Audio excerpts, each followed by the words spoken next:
স্বামী স্ত্রী মিলে দুইজনে একটা কাপড় পরিধান করতেন, এক কাপড় দিয়া তারা নামাজ পড়তেন, এছাড়া আর তাদের কোনো পরিধেয় বস্ত্র ছিল না। অথচ তারা ছিলেন মদিনার সবচেয়ে ধনাঢ্য ব্যক্তি। আরো বেশি হৃদয়গ্রাহী তারপরের কথা বলবো, শুনবেন। আল্লাহ রাসূল মসজিদে নববীতে ফজরের নামাজ পড়ান, সব সাহাবীরা রাসূলের পিছনে ফজরের নামাজ আদায় করেন। সাহাবী আবু তালহাও আল্লাহ রাসূলের পিছনে নামাজ আদায় করতে যান। কিন্তু সাহাবীরা ফজরের নামাজ আদায় করে আল্লাহ রাসূল ফজরের পরে কোরআন থেকে বয়ান করেন, সব সাহাবীরা বৈশা বৈশা বয়ান শুনে। কিন্তু সাহাবী আবু তালহা ফজরের নামাজ পড়ার সাথে সাথে বাড়িতে চলে আসে, আল্লাহ রাসূলের মজমায় ফজরের পরে বসে না। কিছু সাহাবীরা যায়া বিচার দিলেন, নালিশ করলেন, ওগো আল্লাহর নবী, আমরা প্রতিদিন ফজরের পরে আপনার মজমায় বসি, আপনার বয়ান শুনি, কিন্তু আপনার সাহাবী আবু তালহা ফজরের পরে মজমায় বসে না, তিনি বাড়িতে চলে যায়। আল্লাহ রাসূল বলেন, বলো কি? বলে হ্যাঁ। আল্লাহ রাসূল একদিন ফজরের নামাজ শেষ করে সালাম ফিরালেন, আসসালামু আলাইকুম ওয়া রাহমাতুল্লাহ, আসসালামু আলাইকুম ওয়া রাহমাতুল্লাহ। দেখে আবু তালহা নাই, সবাই আছে, আবু তালহা নাই, তিনি বাড়িতে চলে গেছে। পরের দিন যখন ফজরের নামাজে রাসূলের সাহাবী আবু তালহা আসছে, আল্লাহ রাসূল ডাক দিয়েছেন, ইয়া আবু তালহা তাল, এদিকে আসো। এ আবু তালহা, আজকে তুমি ফজরের নামাজের পরে বাড়িতে যাবা না, মজমায় বসবা, তোমার সাথে আমার কথা আছে। এই কথা যখন সাহাবী আবু তালহাকে আল্লাহ রাসূল বলছে, সাহাবী আবু তালহা শোনার পরে তিনি বুঝছেন নিশ্চয়ই কোনো ঘটনা আছে, কারণ সাহাবীরা তার নামে নালিশ দিছে। যখন ফজরের নামাজ শেষ হয়ে গেল, আবু তালহা রাদিয়াল্লাহু তাআলা আনহু মসজিদে নববীতে বসে আছে। আল্লাহ রাসূল সালাম ফিরে ডাক দিলেন, এদিকে আসো আবু তালহা, ও আবু তালহা এদিকে আসো। সাহাবী আবু তালহা আসলেন, আল্লাহ রাসূল ডাক দিলেন, আবু তালহা, আমি প্রতিদিন ফজরের নামাজের শেষে কোরআন থেকে বয়ান করি, সব সাহাবীরা বসে বসে শুনে, তুমি বাড়িতে চলে যাও, কারণটা কি? সবাই বসে আর তুমি বসো না, কারণটা কি? সাহাবী আবু তালহা বলেন, ওগো আল্লাহর নবী, আমি বাড়িতে চলে যাই, এটার অনেক বড় একটা কারণ আছে। আল্লাহ নবী বলে, কারণ আছে নাকি আমি তোমার মনে কোনো কষ্ট দিছি, এই কারণে তুমি বাড়িতে চলে যাও, আমার মজমায় বসো না? সাহাবী আবু তালহা ডাক দিয়া বলেন, ফিদাকা আবি ওয়া উম্মি ইয়া রাসূলুল্লাহ, ওগো আল্লাহর রাসূল, আপনার জন্য আমার মা বাবা কুরবান হয়ে যায়, আমি আপনার জন্য কুরবান হয়ে যাই। আপনি কি বলেন? আমি আপনার মনে, আপনি আমার মনে কষ্ট দিবেন? ওগো আল্লাহর রাসূল, আমি তো ওই আবু তালহা, যে আবু তালহা আপনার প্রেমে পাগল হইয়া কালেমা পড়ে মুসলমান হয়ে গেছি, আমি তো ওই আবু তালহা, আপনার জবানে কোরআন শুনে আমি কালেমা পড়ে মুসলমান হয়ে গেছি। জোরে বলেন সুবহানাল্লাহ। তাহলে আবু তালহা, সবাই আমার মজমায় বসে, তুমি বসো না, কারণটা কি? সাহাবী আবু তালহা আল্লাহ রাসূলকে উদ্দেশ্য করে বলে, ওগো নবীজি, আপনি আমার দিকে তাকায় দেখেন, এই যে আমার শরীরের মধ্যে যে একটা কাপড় দেখতেছেন, এই একটা কাপড় ছাড়া আমার আর কোনো পরিধেয় বস্ত্র নাই। আমার না, শুধু আমার স্ত্রীরও কোনো কাপড় নাই। একটা কাপড় আমরা স্বামী স্ত্রী দুইজনে ভাগাভাগি করে একটা কাপড় আমরা পরিধান করি। ওগো নবীজি, আপনি তো জানেন আমার যত সম্পদ ছিল, সব সম্পদ আমি আল্লাহর রাস্তায় দান করে দিছি। এমনকি আমার সবচেয়ে দামি যেই খেজুরের বাগান ছিল, যেই বাগানের নাম হলো বাইরুহা, নাম কি? যেই বাগানের নাম হলো বাইরুহা, যেই বাগানের মধ্যে একটা কূপ ছিল, মদিনার সবচেয়ে বড় খেজুরের বাগানের মালিক ছিলাম আমি। যেই বাগানটা মসজিদে নববীর সামনে, যেই বাগানে আপনি পানি খাইতেন, ওই বাগানটা দামি বাগান, সেটা আমি আল্লাহর রাস্তায় দান করে দিছি। আমার যত সম্পদ ছিল, সব সম্পদ আমি জিহাদের জন্য দান করে দিছি। এখন বাজার করার মতো আমার কাছে পয়সা নাই, কাপড় কেনার মতো পয়সা নাই। ওগো আল্লাহর নবী, আপনি আমার গায়ে যে কাপড়টা দেখতেছেন, এই একটা কাপড় আমি আমার স্ত্রী দুইজনে ভাগাভাগি করে পরি। শুধু একটা কাপড় ভাগাভাগি করে পরি না, এই এক কাপড় দিয়ে আমরা দুইজনে নামাজ পড়ি। কয় কাপড়? কয় কাপড়? আপনাকে ঘরে তো মনে হয় একটার বেশি কাপড় নাই না? সব গরিব মানুষ, সব গরিব মানুষ। কলেজ স্কুল ইউনিভার্সিটির ছাত্র ভাইদের যদি বলি ভাই চলো নামাজ পড়তে, কয় হুজুর আমার কাপড় নষ্ট। তার মানে ওর আর কোনো কাপড় নাই, ওই নামাজ পড়বো কি পইরা? সাহাবী আবু তালহা বলে, গো আল্লাহর নবী, একটা মাত্র কাপড়, এই কাপড়টা আমি আমার স্ত্রী দুইজনে ভাগাভাগি করে পরি, এছাড়া আমাদের কাছে আর কোনো কাপড় নাই, কোনো পরিধেয় বস্ত্র নাই। আল্লাহর নবী বলে, কিভাবে পরো? বলে, যখন নামাজের সময় হয় আমি আমার স্ত্রীকে গুহার মধ্যে লুকায় রাখি, আমার স্ত্রী গুহার মধ্যে উলঙ্গ থাকে, আর ওই অবস্থায় তার কাপড়টা আমাকে দিয়া দেয়, ওই কাপড়টা পরে আমি নামাজ পড়তে আসি। 4 ওয়াক্ত নামাজে লম্বা সময় পাওয়া যায়, কিন্তু ফজরের নামাজের শেষে তো আর লম্বা সময় পাওয়া যায় না। যদি আমি আপনার মজমায় বসি তাহলে তো আমার স্ত্রীর নামাজ কাজা হয়ে যাবে, আর আমার স্ত্রী নামাজ পড়বে কিভাবে? তার তো আর কাপড় নাই। যখন ফজরের নামাজের সালাম ফিরান আমি দৌড়ায়া বাড়িতে যাই, বাড়িতে যাওয়ার পরে আমি গুহার মধ্যে ঢুকে যাই, উলঙ্গ অবস্থায় থাকি, আমি আমার স্ত্রীকে আমার পরনের কাপড়টা দেই, ওই কাপড়টা পরে আমার স্ত্রী ফজরের নামাজ আদায় করি। একটা কাপড় পরে আমরা স্বামী স্ত্রী দুইজনে জীবন কাটাই। ও মা বোনেরা, আজকে যারা বয়ান শুনতে আসছেন মা বোনেরা ভালো করে শুনেন। রাসূলের সাহাবী আবু তালহা রাদিয়াল্লাহু তাআলা আনহু, তার স্ত্রীর মাত্র একটা কাপড় ছিল, স্বামী স্ত্রী মিলে দুইজনে একটা কাপড় পরিধান করতেন, এক কাপড় দিয়া তারা নামাজ পড়তেন, এছাড়া আর তাদের কোনো পরিধেয় বস্ত্র ছিল না। অথচ তারা ছিলেন মদিনার সবচেয়ে ধনাঢ্য ব্যক্তি, পয়সাওয়ালা ব্যক্তি, ঠিক কিনা বলুন? আল্লাহর নবী রাহমাতুল লিল আলামিন এই কথা শোনার পরে নবীজির চোখ দিয়ে ঝরঝর করে পানি পড়তেছে। আল্লাহ রাসূল বলে, আবু তালহা বলো কি? বলে, হ্যাঁ ওগো নবীজি, এই যে দেখতেছেন একটা কাপড় আমার গায়ে, এছাড়া আমাদের আর কোনো কাপড় নাই, আর কাপড় যে কিনবো, বস্ত্র যে কিনবো, কিনার মতো পয়সা নাই। আল্লাহর নবীর চোখ দিয়া পানি পড়তেছে, চোখ মোবারক থেকে ঝরঝর করে পানি পড়তেছে। সাহাবী আবু তালহা রাদিয়াল্লাহু তাআলা আনহুকে সান্ত্বনা দিয়া আল্লাহ রাসূল বলতেছেন, আবু তালহা কষ্ট পেও না, কষ্ট পেও না, আল্লাহ তাআলা তোমার জন্য জান্নাতের মধ্যে উত্তম কাপড়ের ব্যবস্থা করে রেখেছি। কারণ মুমিনের সবচেয়ে বড় সফলতা হবে যখন মুমিন জান্নাতে যাবে। উম্মে সুলাইম হলো মুসলমান, আবু তালহা ইবনে উবাইদুল্লাহ রাদিয়াল্লাহু তাআলা আনহু, আবু তালহা হলেন মুশরিক, মূর্তি পূজক। উম্মে সুলাইম যখন তাকে বিয়ের প্রস্তাব দিলেন, উম্মে সুলাইম বলল, আবু তালহা আপনার সম্পদ বেশি থাকতে পারে, আপনি ধনাঢ্য প্রভাবশালী হতে পারেন, কিন্তু আমি আপনাকে বিয়ে করতে পারবো না, কারণ আপনি কাফের, আপনি মূর্তি পূজা করেন, আর আমি এক আল্লাহর ইবাদত করি, ঠিক কিনা বলো? সুতরাং কোন মুসলমান কোন কাফেরকে বিয়ে করতে পারে না। তবে শর্ত হলো আমি আপনাকে বিয়ে করব। বিয়ে করার শর্ত হলো আপনি যদি কালেমা পড়ে মুসলমান হয়ে যান, তাহলে আমি আপনাকে বিয়ে করতে রাজি আছি। তবে শোনেন, আমার বিয়েতে আপনার কোনো মোহরানা দিতে হবে না, আপনার আমার বিয়ের মোহরানা হলো আপনি মূর্তি পূজা ত্যাগ করবেন, এটাই হলো মোহরানা। সুবহানাল্লাহ বলেন। আবু তালহা রাদিয়াল্লাহু তাআলা আনহু রাজি হয়ে গেলেন। ও মুসলমান, আল্লাহর কোরআনের প্রেমে পাগল হয়ে, আল্লাহ রাসূলের প্রেমে পাগল হয়ে সাহাবী আবু তালহা রাদিয়াল্লাহু তাআলা আনহুর জীবনটা কেমন করে পরিবর্তন হয়ে যায় দেখেন।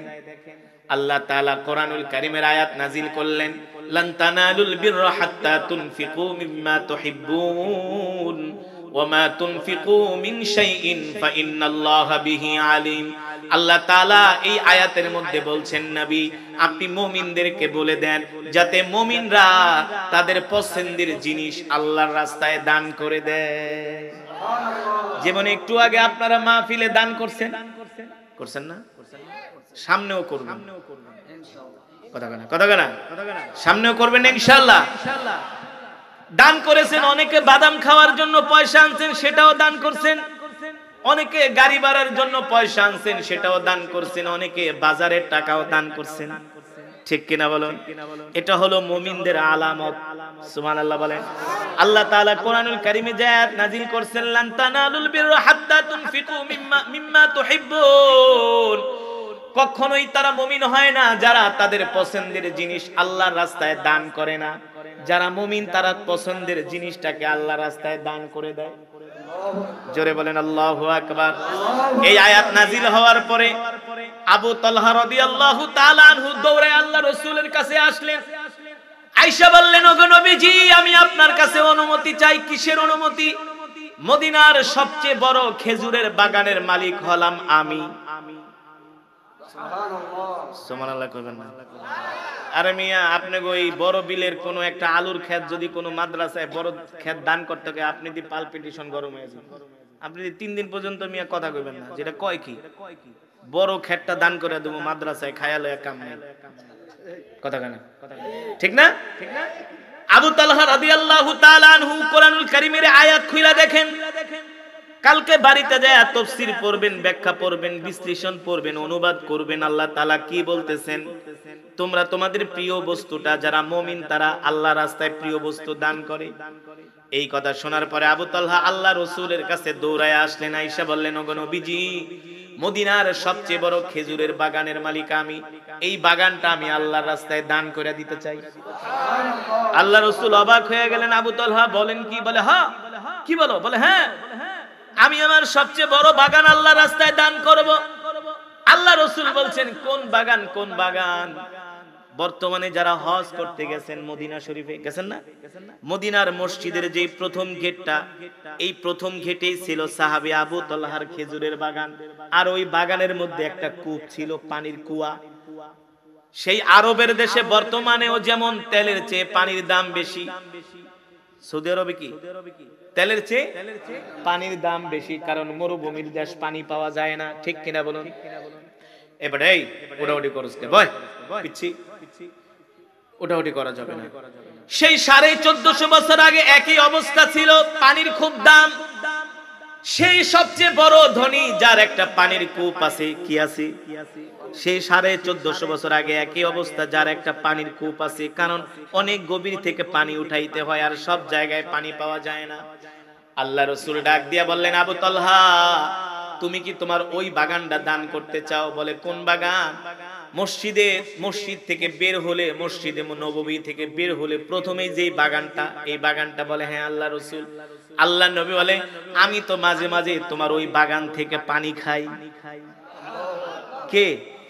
আল্লাহ নবী বলে, আমি তো মাঝে মাঝে তোমার ওই বাগানে যে পানি খাই, বিশ্রাম নেই, তোমার বাগানের খেজুর গাছের নিচে বসি। তুমি কি ওই বাগানটা আল্লাহর রাস্তায় দান করবা? সাহাবী আবু তালহা বলে, গো আল্লাহর রাসূল, এইটাই হলো মদিনার সবচেয়ে বড় বাগান, এটাই হলো দামি বাগান। অনেক বাগান আছে, কিন্তু বাগানের ভিতরে পানির কূপ। কিন্তু এই বাগানে পানির কূপ থাকার কারণে বাগানের দাম বেশি। আল্লাহর নবী অবাক হয়ে গেলেন। সাহাবীর এই কথা শুনে আল্লাহ রাসূল এত খুশি হইলেন। সাহাবী আবু তালহার কথা শুনে বলল, আবু তালহা শোনো, তুমি তোমার এই বাগানটা একটা কাজ করো, তুমি তোমার গরিব আত্মীয় স্বজনদের মাঝে সাদাকা করে দাও আল্লাহর জন্য। আল্লাহু আকবার। আল্লাহ রাসূলের হাদিস, আস-সাদাকাতু তারুদ্দুল বালা, বালা মুসিবত দূর হয় একমাত্র দানের কারণে। দানের মাধ্যমে বালা মুসিবত দূর হয়। সাহাবী আবু তালহা রাদিয়াল্লাহু তাআলা আনহু শুধু আল্লাহর রাস্তায় এই বাগানটা দানই করলেন না রে যুবক, আল্লাহর রাস্তায় বাগান দান করে দিলেন। তার যত সম্পদ ছিল সব সম্পদগুলো আল্লাহর রাস্তায় দান করে দিলেন। যুদ্ধের ঘোষণা আসলো, উহুদের ময়দানে যুদ্ধ হবে কাফেরদের সাথে। একদিকে মুসলমানের সংখ্যা হলো ১৫০০০, আর একদিকে কাফেরদের সংখ্যা হলো ৩০০০। মক্কার কাফেরদের সাথে মুসলমানের যুদ্ধ হয়ে গেল। আবু তালহা তার বাগান আল্লাহর রাস্তায় দান করে আল্লাহ রাসূলের সাথে যুদ্ধের ময়দানে রওনা হয়ে গেলেন। আল্লাহু আকবার। আল্লাহ রাসূলের সাথে যুদ্ধের ময়দানে রওনা হয়ে গেলেন। আল্লাহর নবী ১৫০০ সাহাবী নিয়ে উহুদের ময়দানে গেলেন ৩০০০ কাফেরের সাথে লড়াই করার জন্য। মুসলমানরা যখন ময়দানে গেলেন, এক ময়দানে যায় যখন মুসলমানরা তাবু গাড়লেন, মক্কা থেকে যেই ৩০০০ কাফের আসছে মদিনায় হামলা করার জন্য, এক দৌড় দিছে মুসলমানের এই দল দেখে মুসলমানরা তাদের তরবারি নিয়ে ঘোড়া নিয়ে মক্কার কাফেরদের উপরে এমন ভাবে ক্ষিপ্র তীব্র গতিতে আক্রমণ শুরু করছে। ওই আক্রমণে আর মক্কার কাফেরেরা টিকতে পারে নাই। ওই আক্রমণের অগ্রভাগে ছিলেন রাসূলের সাহাবী আবু তালহা। বাগান দান করছে, সেখানেও এক নাম্বার, যুদ্ধের ময়দানেও সবার আগে। সুবহানাল্লাহ। যুদ্ধের ময়দানেও বাগানও দান করছে, বড় বাগান। যুদ্ধের ময়দানেও সবার আগে। আল্লাহু আকবার। আর আমরা হইলে কইতাম কে মাদ্রাসায় দান করছি না, আবার আমি কি লেগে তো খাটতে যাবো, ঠিক কিনা বলো? না না না, দিনের পথে দানও করতে হয়, আবার শারীরিক পরিশ্রমও করতে হয়, তাহলে সওয়াব বেশি পাওয়া যায়। সাহাবী আবু তালহা উহুদের ময়দানে সবার আগে আগে তরবারি নিয়ে হাঁটতেছেন। সাহাবীরা ডাক দিয়া বলে, আবু তালহা আপনি সবার আগে, কারণ কি? বলে, আমার হাতে যেই তরবারিটা দেখতেছো, এই তরবারি দিয়ে আমি শিকারের অপেক্ষায় আছি। আর আস্তে করে আল্লাহু আকবার। কি শিকার? মাছ, চলন বিলের মাছ। কি শিকার? কাফেরদের। আল্লাহু আকবার। কেমন ছিল সাহাবীদের ঈমান? বলে, আমি প্রতিদিন শিকার করার জন্য বের হই, এই তরবারি দিয়া কোনো কাফের আমার হাত থেকে বাঁচতে পারে না। আল্লাহু আকবার। হযরত আবু তালহা সহ ১৫০০ সাহাবী এমন এক ক্ষিপ্র আক্রমণ করলেন, মক্কার কাফেররা ছিন্ন বিচ্ছিন্ন হয়ে গেল, ছন্নছাড়া হয়ে গেল। তারা মদিনা থেকে পালায়া মক্কার দিকে দৌড় শুরু করলেন। সকাল থেকে সন্ধ্যা হয়ে যায়, মক্কার কাফেররা আর আসে না। এবার মুসলমানরা যেই ঘোড়া, অস্ত্র শস্ত্র, খাবার দাবার ফেলে তারা পালায়ে গেছে, সেগুলো মুসলমানরা এবার গনিমতের মাল সংগ্রহ করা শুরু করেছে। সন্ধ্যা হয়ে যায়, মক্কার কাফেরেরা আসে না, সূর্য ডুববে ডুববে অবস্থা। ওই সময় মক্কার কাফেররা, পরবর্তীতে যিনি মুসলমান হয়েছেন রাসূলের একজন সাহাবী, যার নাম হলো খালিদ ইবনুল ওয়ালিদ। নাম কি? খালিদ ইবনুল ওয়ালিদের নেতৃত্বে মক্কার কাফেররা আবার সুসংগঠিত হইয়া উহুদ পাহাড়ের পিছন থেকে আবার মুসলমানদের উপরে তারা অতর্কিত হামলা করে। এক পর্যায়ে এমন হয়ে যায়, মুসলমানগুলো ছিন্ন বিচ্ছিন্ন হয়ে যায়, আল্লাহ রাসূল একা হয়ে যায়। আল্লাহ রাসূলকে দেখে কাফেররা তীর দিয়া আঘাত করতে শুরু করে। তাদের টার্গেট হলো মুহাম্মদকে দুনিয়া থেকে বিদায় করে দাও, তাহলে মুসলমান দুর্বল হয়ে যাবে। বলেন নাউজুবিল্লাহ। তারা এক এক করে আল্লাহ রাসূলের দিকে তরবারি দিয়ে আঘাত করে, তীর দিয়ে আঘাত করে। এই দৃশ্য যখন সাহাবী আবু তালহা দেখলেন, সাহাবী আবু তালহা রাদিয়াল্লাহু তাআলা আনহু দৌড়ায় আল্লাহ রাসূলের কাছে আসলেন। আসার পরে বলতেছে, ওগো নবীজি, আপনি আমার পিছনে দাঁড়ান, মক্কার কাফেররা আপনাকে টার্গেট করতেছে। মক্কার কাফেররা আপনাকে টার্গেট করতেছে, ওদের উদ্দেশ্যই হলো রাহমাতুল লিল আলামিনকে দুনিয়ার জমিন থেকে বিদায় করে দেওয়া। কিন্তু মক্কার কাফেররা, আমি আবু তালহা যতক্ষণ পর্যন্ত বেঁচে আছি, আল্লাহ রাসূলের গায়ে একটা তীরের আঘাত, তরবারি আঘাত তো দূরের কথা, একটা ফুলের টোকাও লাগতে দিব না। আল্লাহ রাসূলকে সাহাবী আবু তালহা পিছনে দাঁড় করায় আবু তালহা রাদিয়াল্লাহু তাআলা আনহু তীর নিক্ষেপ করতেছে। মক্কার কাফেররা দেখতেছে আল্লাহ রাসূলের সামনে রাসূলের সাহাবী আবু তালহা সীসা ডালা প্রাচীরের মতো দাঁড়ায় গেছে, আল্লাহ রাসূলকে আড়াল করে ডাল হয়ে দাঁড়ায় গেছে। আল্লাহু আকবার। আল্লাহ তাআলা এই কারণেই তো কোরআনের আয়াত নাজিল করছে, ইন্নাল্লাহা আশতারা মিনাল মুমিনিনা আনফুসাহুম ওয়া আমওয়ালাহুম বিআন্না লাহুমুল জান্নাহ ইউকাতিলুনা ফি সাবিলিল্লাহি ফায়াকতুলুনা ওয়া ইউকতালুন। আরে যারা মুমিন তারা কখনো জিহাদের ময়দানে ভয় পায় না, ঠিক কিনা বলো? যারা মুমিন তারা কখনো যুদ্ধের ময়দানে নিজের জীবনটাকে শহীদ করতে তারা ভয় পায় না। যেমন আমাদের আলেম ওলামারা ভয় পায় নাই, পাইছে? আলেম ওলামারা ভয় পায় নাই। আল্লাহ রাব্বুল আলামিন বলেন, যারা মুমিন আমি আল্লাহ তাদের জান মালগুলো জান্নাতের বিনিময়ে ক্রয় করে নিয়েছি। ইন্নাল্লাহা আশতারা মিনাল মুমিনিন, ইশতারা মানে ক্রয় করা। আল্লাহ তাআলা বলে, আমি ক্রয় করে নিছি, কিনা নিছি। তোমাদের জানার মাল আমি আল্লাহ কিনা নিছি কিসের বিনিময়ে? কথা বলে না, কথা বলে না। কিসের বিনিময়ে? এ যুবক, আজকের মাহফিল থেকে ভালো করে শুনে যাও, তুমি তোমার জীবনের মালিক না, জীবনের মালিক হলেন কে? তুমি তোমার যৌবনের মালিক না, তোমার যৌবনের মালিক। এই যে তোমার দেহ, তোমার শরীর, এত সুন্দর চেহারা, এই যে এক ভাই কত সুন্দর চেহারা দেখেন, এই যে মুখে দাড়ি নাই, আপেলের মতো চেহারা, এই সুন্দর চেহারার মালিক দোস্ত তুমি না কি? জোরে বলেন কে? এই যে শরীরে শক্তি, এই শক্তি দিয়েছেন কে? আজকে যদি তোমার লো প্রেসার হয় তুমি আর দাঁড়ায় থাকতে পারবা না, হাই প্রেসার হইলো দাঁড়ায় থাকতে, শরীরের শক্তি না থাকলে কথা বলতে পারবা না। তোমার শরীরে, আমার শরীরে যে শক্তি আছে, এই শক্তি কে দিয়েছেন? আল্লাহ রাব্বুল আলামিন বলেন, তোমাদের জান মাল, তোমাদের সম্পদ আমি আল্লাহ জান্নাতের বিনিময়ে ক্রয় করে নিয়েছি, কিনা নিছি, কিনা ডাইরেক্ট কথা। আপনারা বাজারে মাল বিক্রি করতে যান, গরু বিক্রি করেন, করেন না?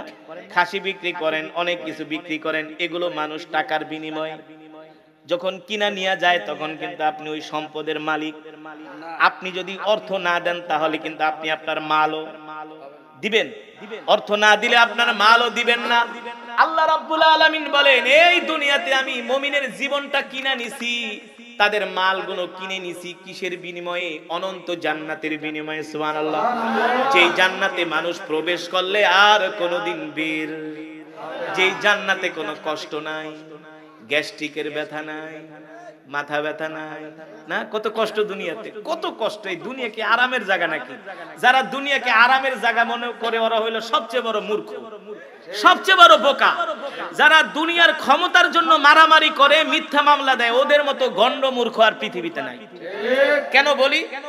বলবো, এই যে দেখেন, তুমি মিথ্যা কথা কয়া মানুষে মাইরা দুইরা সম্পদ কামাইলা, কয় টাকা খাইবা? কয় টাকা? যা রিজিকে মানুষ আর কতদিন আরামায়েশ করতে পারে? আপনি 60 বছর বাঁচলে আপনি এভারেজে হিসাব করেন 10 বছর আপনি আরামে থাকতে পারেন না। বিষোক যায়, ঝামেলা, মামলা, মোকদ্দমা, হাসপাতাল, কেস, ঠিক কিনা? এই সমস্যা, ওই সমস্যা, গ্যাস্ট্রিকের ব্যথা, অম্বলের ব্যথা। তার মানে দুনিয়া শান্তির জায়গা না, আরামের জায়গা। দুনিয়া হলো পরীক্ষার জায়গা। আসসিজনুল মুমিনি ওয়া জান্নাতুল, এই দুনিয়াটা মুমিনের জন্য একটা জেলখানা। জেলখানায় কি শান্তি আছে নাকি? জেলখানায় শান্তি আছে? জেলখানায় কখনো শান্তি নাই, ঠিক কিনা বলেন? যারা জেল খাইতেছে ওরা কয় বাবারে আজ জীবনে কোনোদিন জেলে যাবো না, ঠিক কিনা বলেন? জেলের ডাইলের পানি আর জেলের মাইর, জেলে যে কষ্ট দেয়, ঘুমাইতে দেয় আধা জায়গা, বাথরুম তাও দরজা নাই, জানলা নাই, খালি একটু ওয়াল, ঠিক মতো পানিও খরচ করতে পারি না, এক বালতি পানি দেয়, ওইটা দিয়ে বাথরুম, ওইটা দিয়ে গোসল। তো এই জেলখানা কি আরামের জায়গা নাকি? আসসিজনুল মুমিনি ওয়া জান্নাতুল কাফির, দুনিয়াটা মুমিনের জন্য হলো একটা জেলখানা আর কাফেরদের জন্য হলো জান্নাত, ঠিক কিনা বলুন? এই দুনিয়াতে চোর বাটপারদের জন্য হলো জান্নাত আর মুমিনদের জন্য হলো জেলখানা, ঠিক কিনা বলুন? ও মুসলমান, আল্লাহ রাব্বুল আলামিন সেই কথাই কোরআনের মধ্যে বলছেন, আমি আল্লাহ মুমিনের জান মালকে জান্নাতের বিনিময়ে ক্রয় করে নিয়েছি। আল্লাহু আকবার। আর যারা মুমিন তারা জিহাদের ময়দানে যায়, কি করে? কি করে? ইউকাতিলুনা ফি সাবিলিল্লাহ, তারা কাফেরদেরকে হত্যা করে। শুধু হত্যা করে না, তারা কাফেরদেরকে মারে, আবার নিজেও মরে, ঠিক কিনা বলুন? ইউকাতিলুনা ফি সাবিলিল্লাহি ফায়াকতুলুনা ওয়া ইউকতালুন। আল্লাহ রাব্বুল আলামিন বলেন, যারা মুমিন তারা জিহাদের ময়দানে যায়, তারা কাফেরদেরকে মারে, আবার নিজেও মরে। ওই যে রাসূলের সাহাবী আবু তালহা আল্লাহ রাসূলকে আড়াল কইরা দাঁড়ায়া কাফেরদের দিকে তীর নিক্ষেপ করতেছি। মাঝে মাঝে আল্লাহ রাসূল বলে, আহ, আমার সাহাবীটা আমার জন্য কত কষ্ট করতেছি, জীবন বাজি রেখা লড়াই করতেছে। মাঝে মাঝে আল্লাহ রাসূল মাঝে মাঝে তার মাথা মোবারক উঁচু কইরা দেখে কাফেররা কিভাবে তরবারি নিক্ষেপ করে, তীর নিক্ষেপ করে। সাহাবী আবু তালহা ওই কঠিন সময়েও কেমন মুমিন ছিল দেখেন। আল্লাহ রাসূলকে বলে হলো, ওগো নবীজি, আপনি আপনার মাথা উঁচু করবেন না। আপনি যদি আপনার মাথা উঁচু করেন তাহলে কাফেররা আপনাকে তীর মেরে শেষ করে দিবে। বলেন নাউজুবিল্লাহ, আমরা এতিম হয়ে যাব। আপনি শোনেন, যতক্ষণ পর্যন্ত আমি আবু তালহা বেঁচে আছি ততক্ষণ পর্যন্ত আল্লাহ রাসূলের গায়ে একটা ফুলের টোকাও আমি লাগতে দিব না। এই ছিল রাসূলের সাহাবী আবু তালহা। নিজের প্রিয় বাগান আল্লাহর রাস্তায় দান করে দিলেন। আল্লাহ রাস্তায় দান করার পরে যুদ্ধের ময়দানে আবু তালহা সবার অগ্রভাগে, ঠিক কিনা বলুন? ইতিহাসের মধ্যে আসছে যখন যুদ্ধ শেষ হয়ে গেল, সাহাবী আবু তালহার শরীরে গণনা করা হলো 70টার উপরে তীরের আঘাত, তরবারির আঘাত লেগেছে। কয়টা?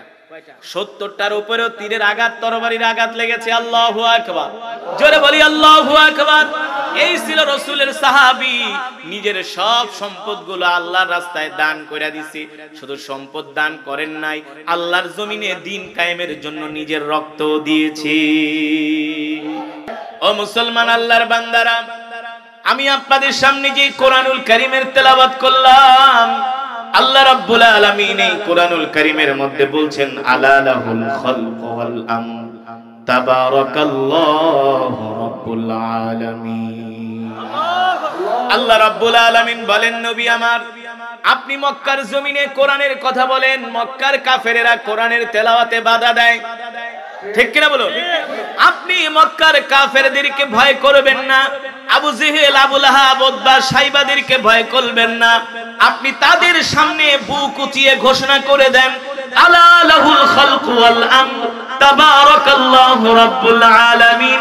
এ মক্কার কাফেররা, আমি আল্লাহর পয়গম্বর মুহাম্মদ সাল্লাল্লাহু আলাইহি সাল্লাম ঘোষণা দিলাম, আজ থেকে আসমান যার আইন চলবে তা, ঠিক কিনা? জমিন যার বিধান, জমিন যার বিধান চলবে তার। আল্লাহর জমিনে অন্য কারো মাদবরি চলবে না, চলবে। কিন্তু আজকে তো আমরা গরু খাওয়া মুসলমান হয়ে গেছি।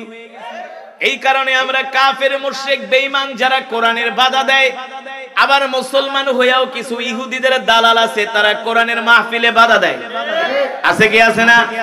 অথচ ওই সমস্ত মুসলমান, গরু খাওয়া মুসলমানরা জানে না এই কোরআন আল্লাহর জবানের কালাম। এই কোরআনের তেলাওয়াত শুনে অসংখ্য কাফের, মুশরিক, বেঈমানরা কালেমা পড়ে মুসলমান হয়ে গিয়েছে, ঠিক কিনা বলুন? ওই সমস্ত মুসলমানরা জানে না এই কোরআনের জন্য, কোরআনের প্রেমে পাগল হয়ে রাসূলের এমন অসংখ্য সাহাবী ছিল যারা ছিল মূর্তি পূজক। কি ছিল? ওই মূর্তি পূজকরা কোরআনের তেলাওয়াত শুনে পাগল হয়ে তারা কালেমা পড়ে মুসলমান হয়ে গেছে।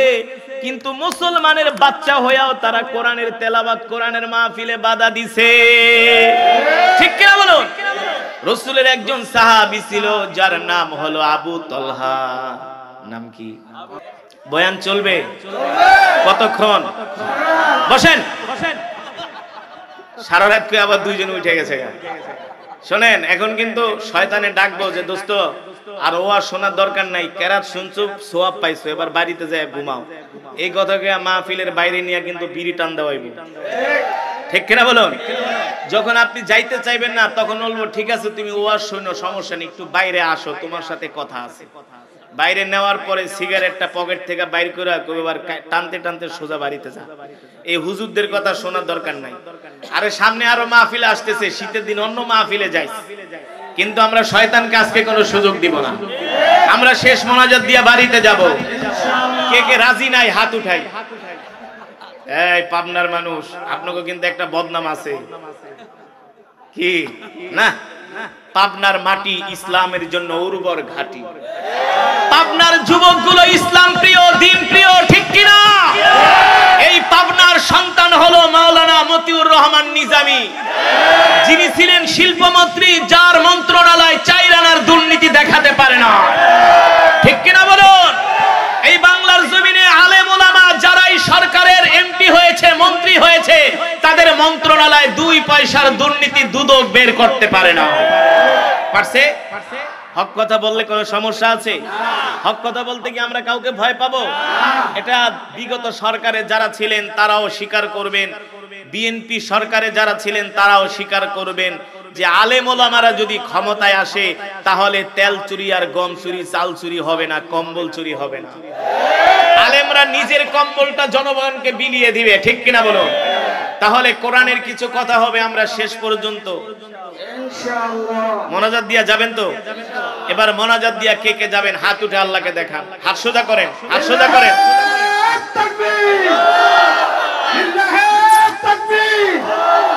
আল কোরআনের আলো সংসদে জ্বলে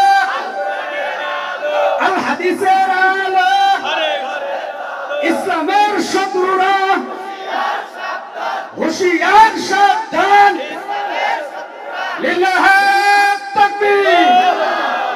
মাশাআল্লাহ, হাত উঠাইছেন, কষ্ট হইছে? আরে মিয়া, শুধু হাত উঠানি কে, কিছুদিন পরে হাত দিয়ে আমাদেরকে অস্ত্র চালাতে হবে, কিছুদিন পরে আমাদেরকে জিহাদের ময়দানেও যেতে হতে পারে।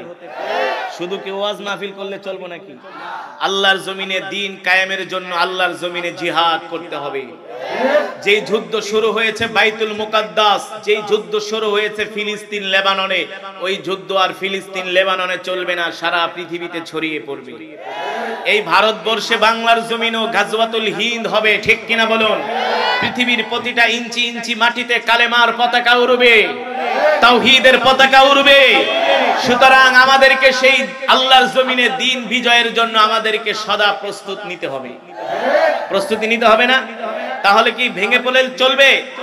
হতাশ হয়ে গেলে চলবে না। আমরা শেষ পর্যন্ত কোরআনের বয়ান শুনে মোনাজাত দিয়ে বাড়িতে যাব ইনশাআল্লাহ। যুবক, তুমি তো নামাজই পড়ো না, তুমি গরু খাও মুসলমান, অথচ দেখো রাসূলের একজন সাহাবী, তার জীবনী আমি আপনাদের সামনে তেলাওয়াত করছি।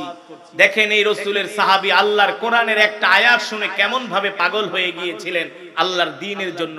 এই আলোচনাটা শুনবেন তো ইনশাআল্লাহ, কিন্তু মন দিয়া শুনতে হবে, এদিক সেদিক তাকানো যাবে না। আমি বেশি সময় নিব না, অল্প কিছু সময় আপনাদের সামনে বয়ান করব, কিন্তু যতক্ষণ বয়ান হবে ততক্ষণ মনোযোগ দিয়ে শুনতে হবে। যারা আছি কেউ মাহফিলের বাইরে যাব না, ঢোকা যাবে, বের হওয়া যাবে না ইনশাআল্লাহ। আল্লাহ তাআলা সকলকে তৌফিক দান করুন। শুনেন, আপনারা যে মাহফিলে আসছেন কত যে সওয়াব পাইছেন এটা কি জানেন? জানেন তো না। এই মাহফিলে যারা আসছেন সবাই এক খতম করে করে কোরআনুল কারীমের সওয়াব পেয়েছে। সবাই এক খতম, সবাই মিলা না, এক একজন এক এক খতম, এক একজন। আবার মা বোনেরা আছে না? তাহলে আজকের মাহফিলে কয়েক হাজার খতমে কোরআনের সওয়াব হয়েছে। যেই মাহফিলে এতগুলো খতমে কোরআনের সওয়াব হয়, ওই মাহফিলে দোয়া করলে আল্লাহ তাআলা সেই দোয়া ফিরিয়ে দিতে পারে না। কিভাবে আপনারা এক একজন এক এক খতম করে কোরআনের সওয়াব পাইছেন বলেন তো দেখি? মাশাআল্লাহ, মাশাআল্লাহ, মাশাআল্লাহ, আল্লাহু আকবার। আমি সূরাতুল ইখলাস কয়বার পড়েছি? কয়বার ভাইজান? হাদিস শরীফে আসছে, বিশ্বাস না করলে আপনার ঈমান থাকবে না। তিরমিজির বর্ণনায় আসছে, আল্লাহ রাসূল বলেন, কেউ যদি সূরাতুল ইখলাস 3 বার তেলাওয়াত করে আল্লাহ তাআলা তার আমলনামায় পূর্ণ এক খতম কোরআনুল কারীমের সওয়াব দান করে। তাহলে আজকের মাহফিলের পরে আমাদের মা নাই, বাবা নাই, দাদা নাই, দাদি নাই, অনেক আত্মীয় স্বজন মারা গেছে না? আমরা তাদের জন্য দোয়া করে বাড়িতে যাব। তাদের জন্য কেন দোয়া করবেন? আজকে যদি আপনার মা বাবার জন্য আপনি দোয়া করেন, আপনার ইন্তেকালের পরে আপনার সন্তান আপনার জন্য দোয়া করবে। আজকে যদি আপনি আপনার দাদা দাদির জন্য দোয়া করেন, আপনার ইন্তেকালের পরে আপনার নাতি পুতিরা আপনার জন্য দোয়া করবে।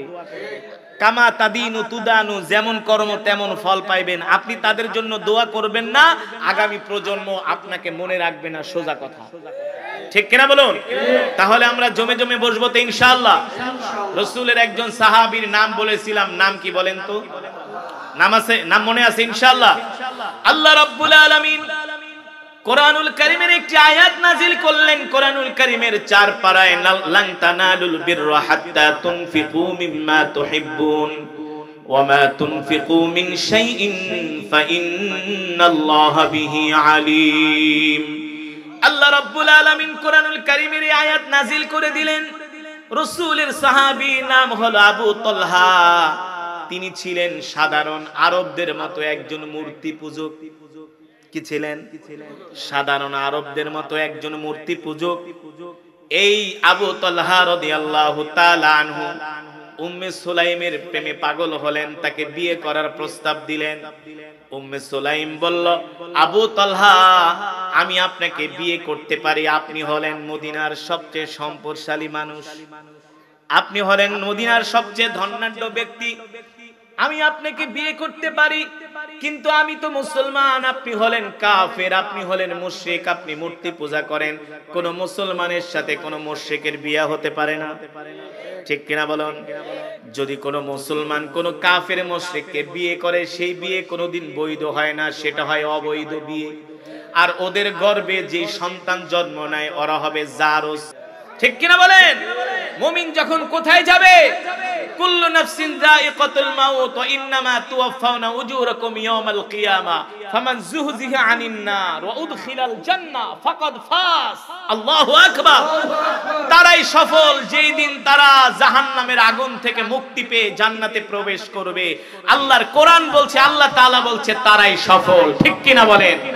তারাই সফল, তারাই হলো কামিয়াব। এই কারণে আজকের মাহফিলে যারা আসছেন আপনাদের হাতে ধরি, পায়ে পড়ি, জীবন চলে গেল কোনোদিন নামাজ ছাড়া যাবে না। ঠিক কিনা বলুন? রাসূলের সাহাবীরা এক কাপড় পরে নামাজ পড়ছে, আর আমাদের কাপড়ের অভাব নাই, সম্পদের অভাব নাই, তারপরও আমরা দুনিয়ার ব্যবসা বাণিজ্য, চাকরি বাকরি, ক্ষেত খামারের জন্য আমরা পাগল হয়ে যাই। ঠিক কিনা বলুন? আজকের মাহফিল থেকে আমরা সিদ্ধান্ত নিব, জীবনে যতদিন বাঁচবো আর কোনোদিন নামাজ ছেড়ে দিব না। কে কে রাজি আছেন হাত উঠে আল্লাহ তাআলাকে দেখান। লিল্লাহে তাকবীর, লিল্লাহে তাকবীর। আল্লাহকে ডাক দেন, ইয়া আল্লাহ। আরো জোরে বলি, ইয়া আল্লাহ। ওয়াদা করলাম আর কোনদিন নামাজ ছেড়ে দিব না, নামাজ ছেড়ে দিব না। আল্লাহ আমাদের কবুল করে নেন।